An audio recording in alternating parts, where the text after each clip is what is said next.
என் சமையல் அறையில் இன்றைக்கி நல்ல ஒரு ஸ்வீட்டு ஒரு காரம் ரெண்டும் பார்க்க போகிறோம். ஈஸியாக பண்ணக்கூடிய ஸ்வீட்டு, ஈஸியாக பண்ணக்கூடிய காரம், வீட்டில் இருக்கிற பொருள்களை வச்சு.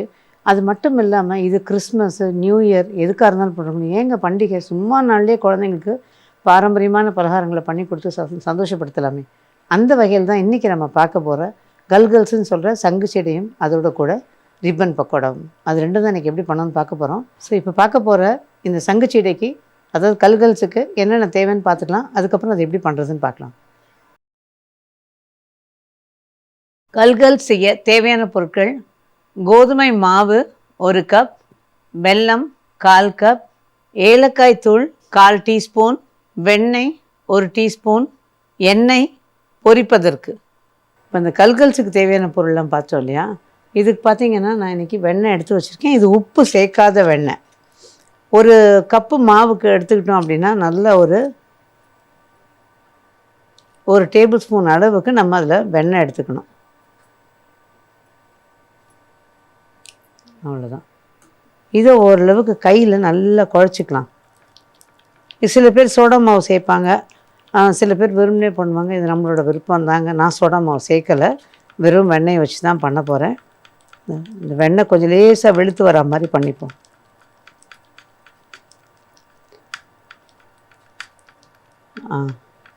இப்போது இதில் நல்லா கொஞ்சம் வெளுப்பு தட்டி இருக்கு பாருங்கள். இதில் அந்த கோதுமை மாவை 1 கப் அதில் சேர்த்துருவோம்.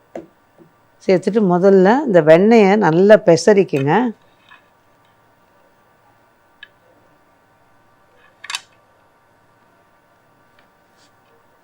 இந்த வெண்ணெய் ஃபுல்லாக அந்த மாவில் பரவலாக வந்துடணும்.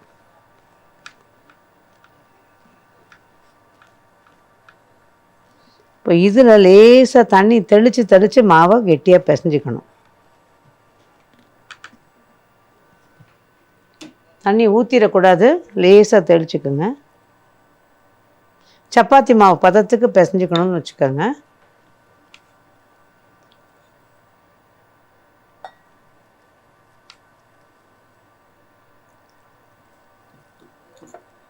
வெண்ணெய் தான் போடணுங்கிறது இல்லை. வீட்டில் வெண்ணெய் இல்லை அப்படின்னா நெய் 2 டேபிள் ஸ்பூன் நெய் சேர்த்துக்கோங்க, நல்லாயிருக்கும்.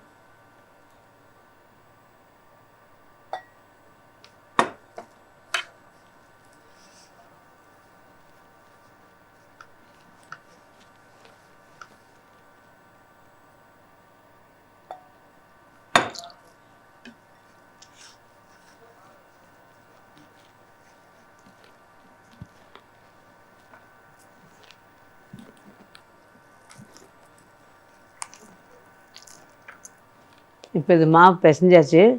இது அப்படியே அதை எடுத்து கொஞ்ச நேரம் வச்சுருவோம். மேக்ஸிமம் போனால் ஒரு 2-3 நிமிஷம் இல்லை 5 நிமிஷம், அவ்வளோதான். ரொம்ப நேரம் வைக்கணும்னு இல்லை. இந்த பக்கம் எண்ணெயை காய போட்டுட்டு இந்த சங்கு செடி எப்படி, அதாவது இந்த கல்கல்ஸை சங்கு செடின்னு சொல்லுவோம், இந்த கல்கல்ஸ் எப்படி பண்ணுறதுன்னு பார்க்கலாம். இப்போ இந்த மாவு பிசைஞ்சு வச்சுருந்தோம்லே ஒரு 5 நிமிஷம் அதை ஊற வச்சாச்சு. இந்த பக்கம் எண்ணெயை காய வச்சுட்டேன். இப்போ இந்த மாவை கொஞ்சம் பகுதியாக பிரிச்சுக்கிட்டு லேசாக எண்ணெயிலே தொட்டு எடுத்துக்குவோம்.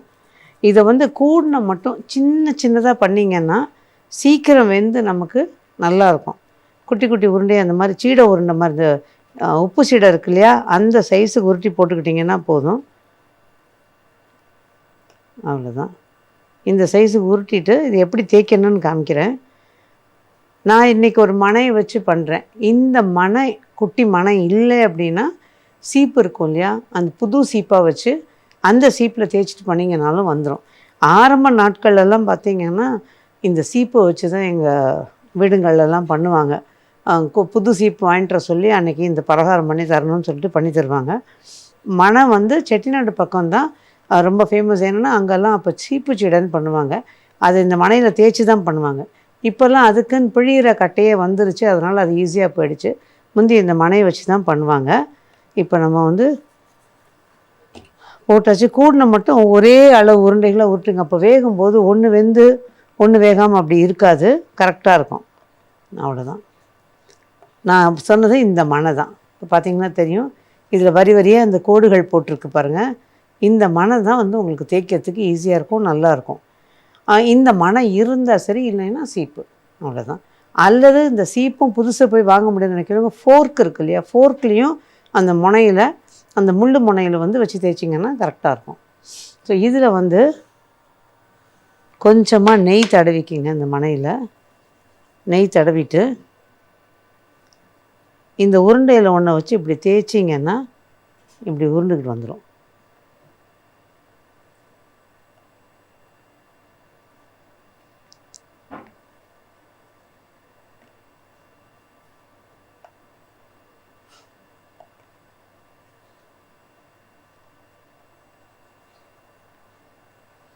ஒரு 10-15 தேய்ச்சதுக்கப்புறம் திருப்பி லேசாக நெய்யை தடவிக்கிங்க. பார்த்திங்கன்னா இந்த மாதிரி திருப்பி நெய் தடவிட்டு உருட்டினீங்கன்னா உருட்டை வந்துடும். இதே மாதிரி இதை வந்து இப்படி கிராஸாகவும் உருட்டினீங்கன்னா கிராஸாக வரும் அந்த கோடு. அதுவும் ஒரு மாதிரி வித்தியாசமாக இருக்கும். இப்போ இந்த கோடெலாம் நேரம் இருக்குது பாருங்கள்.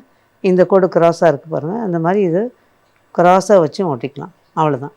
இந்த மாதிரி நம்ம எல்லாத்தையும் உருட்டி தேய்ச்சி ரெடியாக வச்சுட்டு எண்ணெய் காய வச்சுக்கணும். அதில் பொரித்து எடுத்துகிட்டு பார்க்கலாம். இப்போ எல்லாம் உருட்டி வச்சாச்சு.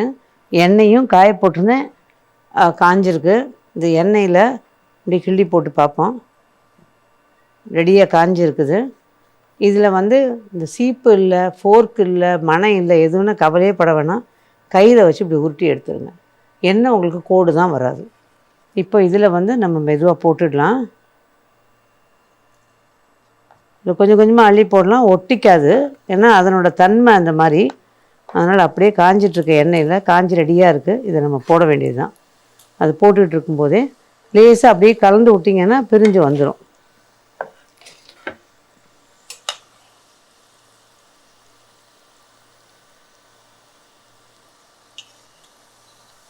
இது பாருங்கள், ஒன்றோட ஒன்று ஒட்டாமல் பிரிஞ்சு வருது பாருங்கள். இப்படி வந்துடும்.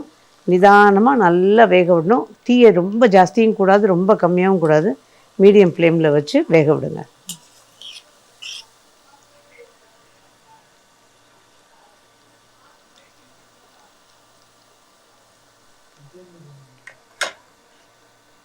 நல்ல மொறுமொறுப்பாக வேக போடணும். எதனால் ஒன்று பெருசு ஒன்று சின்னதாக வேணான்னு சொன்னேன்னா, சின்னதாக இருக்கிறது சீக்கிரம் வெந்துடும், பெருசாக இருக்கிறது வேகாது. அந்த வேகாமல் இருக்கும்போது அதில் இருக்கிற ஈரத்தன்மை நம்ம என்ன தான் கிளறி ரெடி பண்ணி வச்சாலும் அது அப்படியே சாஃப்டாக்கிடும். அதனால் அதை பார்த்துக்கணும்.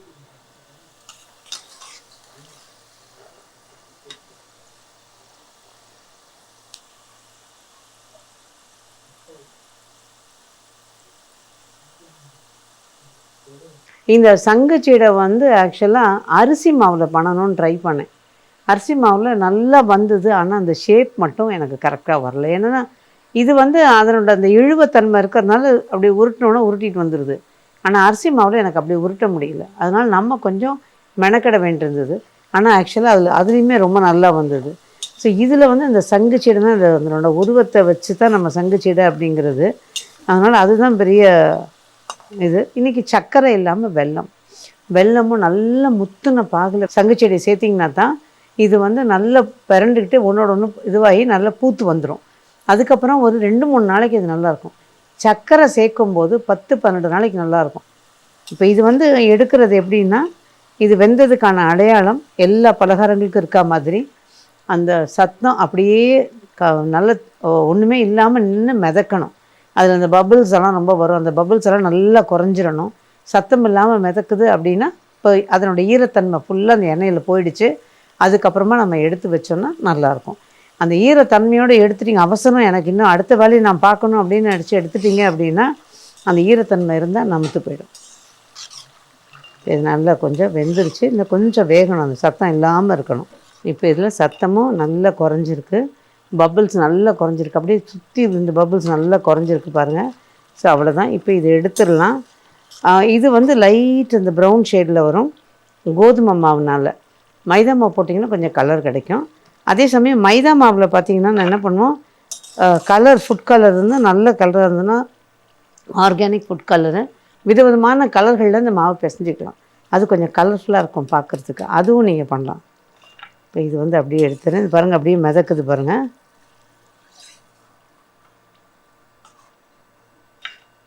இந்த சூடும் வந்து இது லேசாக 1-2 பபிள்ஸ் கூட இந்த சூட்டில் அப்படியே இது வெந்து சரியாயிரும்.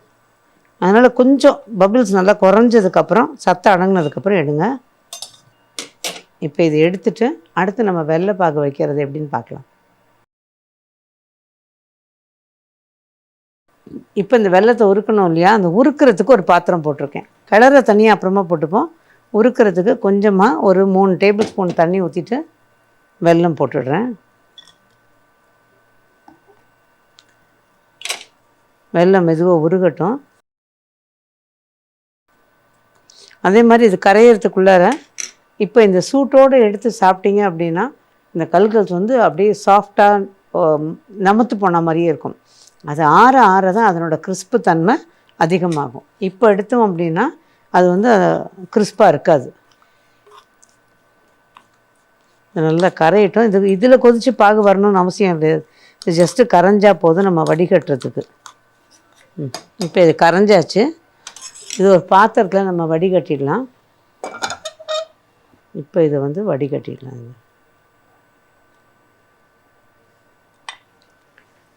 இப்போ இதை வந்து நல்லா கொதிக்க விட்டு கல் பாகாக வரணும்.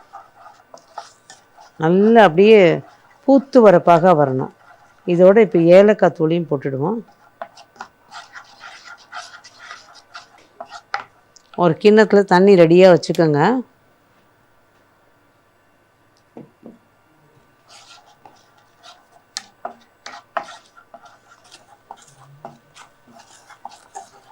இப்போ இதில் கொஞ்சம் போல் எடுத்து அந்த தண்ணியில் விடுவோம். இந்த நல்ல அந்த டங்கு பதம்பாங்க, நல்லா உருட்ட வரணும். அப்படியே உருட்டிட்டு நம்ம வந்து அந்த மேடை மேலே தட்டினோம்னா பாருங்கள் நல்லா உருட்ட வருது பாருங்கள். இந்த மாதிரி உருட்ட வரணும். இதை உருட்டிட்டு தண்ணியை கீழே வச்சிடலாம். இதை தீயை குறைச்சி வச்சுருக்கேன். இப்போ பாருங்கள் சத்தம் கேட்குது பாருங்கள். அந்த அந்த மாதிரி சத்தம் கேட்கணும். அவ்வளோதான். இப்போ இது ரெடியாக இருக்குது. இதில் வந்து இந்த கல்கல்ஸை அப்படியே தூக்கி கொட்டிடுவோம். அடுப்பில் நான் இறக்கலை, அடுப்பு மேலேயே வச்சு தான் கிளற போகிறேன். காரணம் என்னென்னா அந்த பரவலாக அந்த இலைக்கு கொடுத்துக்கிட்டே இருக்கும் அந்த சூட்டுக்கு. அப்போ பரவலாக எல்லாத்துலேயும் அந்த வெல்லம் பரவலாக இருக்கும். நீங்கள் கீழே இறக்கி வச்சிட்டிங்கன்னா டக்குன்னு பூத்து போயிடும். பூத்து போச்சுன்னா ஒன்றில் படும், ஒன்றில் படாது. இப்போ இதில் ஒரே ஒரு துளி நெய் விட்டுக்கலாம். அந்த பளபளப்புக்காக ஒரு 1/2 டீஸ்பூன் நெய் விட்டிங்கன்னா போதும். இப்போ தீயை கொஞ்சம் தூண்டிட்டு இப்போ பாருங்கள் எல்லாத்துலேயும் பரவலாக இருக்குது பாருங்கள். இந்த மாதிரி இருக்கணும். கீழே இறக்கி வச்சு பண்ணுறதை விட நம்ம அடுப்பு மேலே வச்சு பண்ணுறது மச் பெட்டர். பூத்துக்கிட்டே வரும்.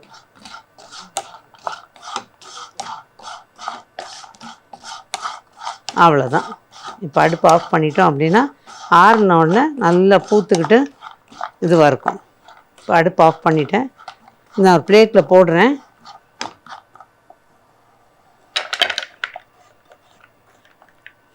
இப்போ ஆறினோன்னு பார்த்திங்கன்னா ஒன்றோட ஒன்று அப்படியே இதுவாகி நல்லாயிருக்கும். மேலே பூத்தும் போயிருக்கும். ஸோ அடுப்பு மேலே வச்சு கட்டாயம் கிழங்கு வெள்ளத்தில் பண்ணுற எதுவாக இருந்தாலும் வடிகட்டணும் ஒன்று. ரெண்டாவது இந்த பொறி உருண்டையிலேருந்து எல்லாமே நீங்கள் அடுப்பு மேலே வச்சு கிளறினீங்கன்னா பரவலாக எல்லாத்துலேயும் படும். அப்போ நல்லாயிருக்கும். இறக்கி வச்சு கிளறினோன்னு அந்த கிளற வேகத்துக்கு ஒரு பாதியில் படும், ஒரு பாதியில் படாது. அதனால் இந்த மாதிரி பண்ணி பாருங்கள். இதை ஆற விடுவோம். இது கொஞ்சம் ஆறுறதுக்குள்ளார ரிப்பன் பக்கோடா எனக்கு தெரிஞ்ச பதத்தில் பண்ணலாம் அப்படின்னு பார்க்குறேன். அது ரொம்ப நல்லா வரும். ரொம்ப ஈஸியாக இருக்கும். நீங்கள் வந்து மெனக்கட்டு ஒன்று பண்ணணுங்கிறதுல ரொம்ப ஈஸியாக பண்ணக்கூடிய வகையில். ஸோ அதுக்கு என்னென்ன தேவைன்னு பார்த்துக்கலாம். அதுக்கப்புறம் அது எப்படி பண்ணுறதுன்னு பார்க்கலாம். ரிப்பன் பக்கோடா செய்ய தேவையான பொருட்கள்: அரிசி மாவு 1 கப், பொட்டுக்கடலை மாவு 1/4 கப், பச்சை மிளகாய் 3 அரைத்து கரைத்து கொள்ளவும், பெருங்காயத்தூள் 1/2 டீஸ்பூன், வெண்ணெய் 1 டீஸ்பூன், உப்பு ருசிக்கேற்ப, எண்ணெய் பொரிப்பதற்கு. இப்போ இந்த ரிப்பன் பக்கோடாவுக்கு தேவையானதெல்லாம் பார்த்தோம் இல்லையா. இதில் நான் வந்து வரட்டரிசி மாவு எடுத்திருக்கேன். நீங்கள் பதப்படுத்தின மாவு அப்படின்லாம் தேவையில்லைங்க. நம்ம அதுவும் மழை காலங்களில் நம்மளால் பதப்படுத்தின மாவுலாம் ஒன்றும் பண்ண முடியாது. ஸோ இந்த வரட்டரிசி மாவு நீங்கள் கடையில் வாங்கினதாக இருந்தாலும் சரி, நீங்களே அரைச்சாலும் சரி எடுத்துக்கலாம். 1 கப்புக்கு 1/4 கப்பு பொட்டுக்கடலை, கடலையாக அளக்கணும். அளந்துட்டு அதுக்கப்புறமா அதை மிக்சியில் அடிச்சுக்கோங்க. அது முதல்ல அதை மாவை அளக்கணுங்கிறது கிடையாது. 1 கப் மாவு, அரிசி மாவுக்கு 1/4 கப்பு பொட்டுக்கடலையை நல்லா மிக்சியில் அடிச்சுட்டு சலித்து வச்சுக்கோங்க. அரிசி மாவும் சலிச்சுக்கோங்க, இல்லைன்னா சமயங்களில் வெடிக்கும். அதனால் நல்லா ரெண்டுத்தையும் சலிச்சிடுங்க. சலிச்சுட்டு அதுக்கப்புறம் நம்ம இப்போ பண்ணுற மாதிரி பண்ணலாம். இப்போ இதில் வந்து வெண்ணெய், வீட்டில் வெண்ணெய் இல்லைன்னா நெய் எடுத்துக்கலாம் தாராளமாக. வெண்ணெய் தான் வேணுங்கிறதுல வெண்ணெய் கொடுக்கும்போது ஒரு பெட்டர் டேஸ்ட், டெஃபரெண்ட்டாக அந்த ஃப்ளேவரும் டேஸ்ட் நல்லாயிருக்கும். ஆனால் அதே சமயம் இல்லைன்னா கவலைப்பட வேண்டாம், நம்ம வந்து இதுக்கு நெய் எடுத்துக்கலாம். இதோட பொட்டுக்கடலை மாவு, ஆனால் கட்டாயம் 2 மாவும் சலிக்கணும். அதே மாதிரி இன்றைக்கி நான் வந்து இதில் பெருங்காயம் மட்டும்தான் சேர்க்க போகிறேன். எள்ளு இதெல்லாம் வேணும்னு நினச்சிங்கன்னா எள்ளை ஒன்றும் பாதியமாக நல்லா பொடி பண்ணிவிட்டு இது பண்ணிங்க. ஏன்னா சில நேரங்களில் அந்த துவாரம் அடைப்பட்டுச்சுன்னா நமக்கு ரிப்பன் பக்கோடா முழுசாக வராது, கம்பி கம்பியாக வரும். அடுத்தது பெருங்காயம் ஒரு 1/2 டீஸ்பூன் அளவுக்கு. இந்த பெருங்காயம் தான் இதில் வாசனை. காரத்துக்கு பச்சை மிளகா ஒரு 3ஓ 4ஓ எடுத்து அரைச்சி வடிகட்டி அந்த தண்ணியை எடுத்துக்க போகிறோம். ஸோ இதில் வந்து ஒரு 1/2 டீஸ்பூன் அளவுக்கு உப்பு. இதை நல்லா முதல்ல கலந்துக்குவோம். நான் பச்சை மிளகாயை அரைச்சி வடிகட்டி அந்த தண்ணியை வச்சுருக்கேன், அதை இதில் சேர்த்துக்கிறேன். அப்புறமா தேவைப்பட்டால் மேல் கொண்டு தண்ணி சேர்த்து பிசைஞ்சிக்கலாம்.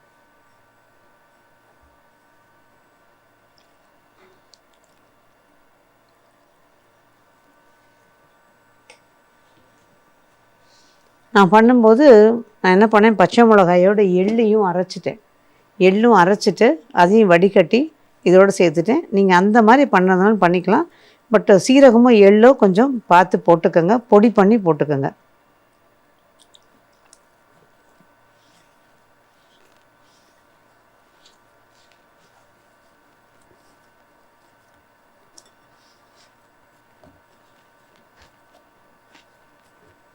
அவ்வளோதான், மாவு பிசைஞ்சாச்சு.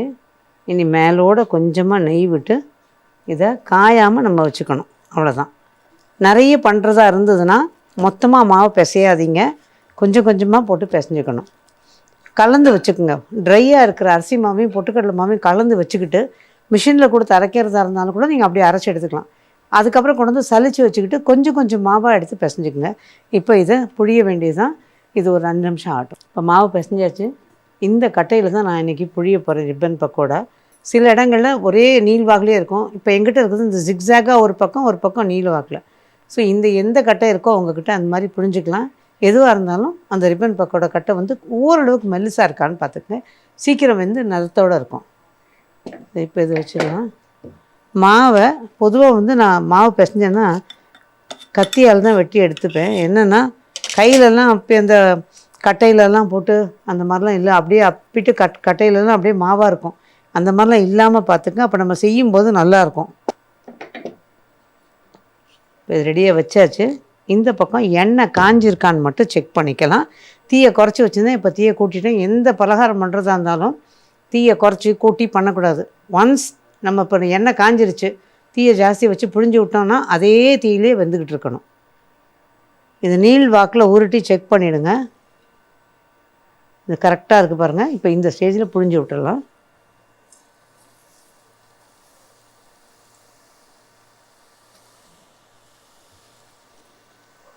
இப்போ இது உடனே கரண்டியை போடாதீங்க. ஒரு ஒரு ஒரு நிமிஷம் விடலாம், இல்லை ஒரு 20-30 செகண்டாவது விடணும். விட்டுட்டு தான் இதை மெதுவாக திருப்பணும். இந்த பக்கம் பார்த்திங்கன்னா அந்த கல்கல்ஸு ரெடியாக இருக்குது. ஆனால் எப்போவுமே வெள்ளத்தில் போட்டது வந்து இப்படி லேசாக அப்படி எடுத்து விடணும். நம்ம அப்படி ஈஸியாக சர்க்கரையில் விழுந்தாமா தனித்தனியாக விழுந்துடாது. இந்த மாதிரி எடுத்து விடணும். நல்ல சத்தத்தோடு இருக்குது பாருங்கள். இந்த மாதிரி எடுத்து விடணும். இதை மெதுவாக எடுத்து விடலாம். இதை பார்த்துட்டு அதை எடுத்து விடலாம். அந்த முத்துன பதம் வரும்போது வெள்ளத்தில் அந்த மாதிரி இருக்கும். இப்போ இது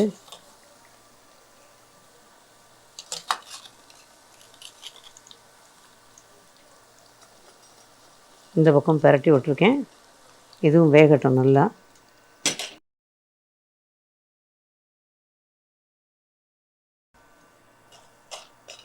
இப்போ பார்த்திங்கன்னா தெரியும், அந்த சலசலப்பு இல்லாமல் குமிழ்கள், அதாவது இந்த பபிள்ஸ் எல்லாம் வருது இல்லையா, அதெல்லாம் ரொம்ப இல்லாமல் கரெக்டாக வெந்து நல்லா இருக்குது பாருங்கள். இப்போ இதை எடுத்துடலாம்.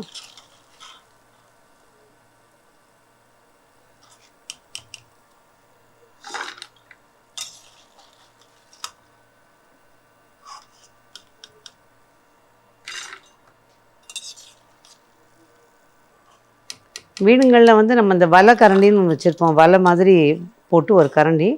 அந்த மாதிரி கரண்டி இருந்ததுன்னா கையோடு அந்த பொடி பொடியாக அந்த மாதிரி விழுகுது பாருங்கள், அது எடுத்துருங்க. என்ன காரணம்னா எண்ணெயை புகைய வைக்கும் அது.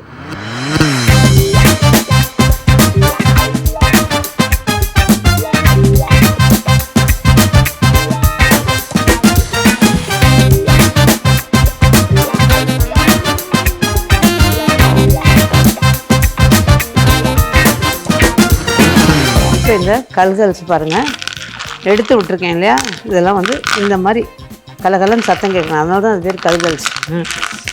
அதுவே நீங்கள் வந்து சர்க்கரையில் போட்டிருந்தீங்கன்னா நம்ம கிளறும் போதே பூத்து அப்படியே வந்துடும். வெல்லம் வந்து நான் அதை முதலே சொல்ல விட்டுட்டேன், வெல்லம் மட்டும் எப்போவுமே கொஞ்சம் இறுகி நிற்கும். ஆனால் இந்த பதம் வந்தால் தான் கொஞ்சம் நாள் கூட வச்சுக்க முடியும். அந்த வெல்லம் இந்த மாதிரி இருக்கும்போது எடுத்து வச்சுட்டு அதுக்கப்புறம் உதுத்து விட்டிங்கன்னா அழகாக உதிர்ந்து வந்துடும்.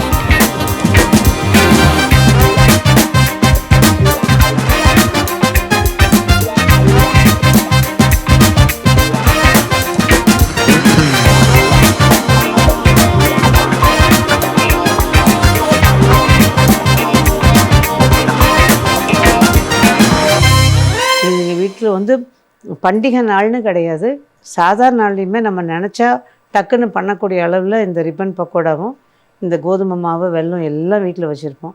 ஸோ அதையும் இந்த மாதிரி பண்ணக்கூடியதாகவும் இருக்குது. இது எனக்கு தெரிஞ்ச வகையில் நான் செஞ்சு காமிச்சிருக்கேன். நீங்களும் அதை ட்ரை பண்ணிவிட்டு உங்களோட வேல்யூபிள் கமெண்ட்ஸை கொடுங்க. மீண்டும் சந்திப்போம். நன்றி, வணக்கம்.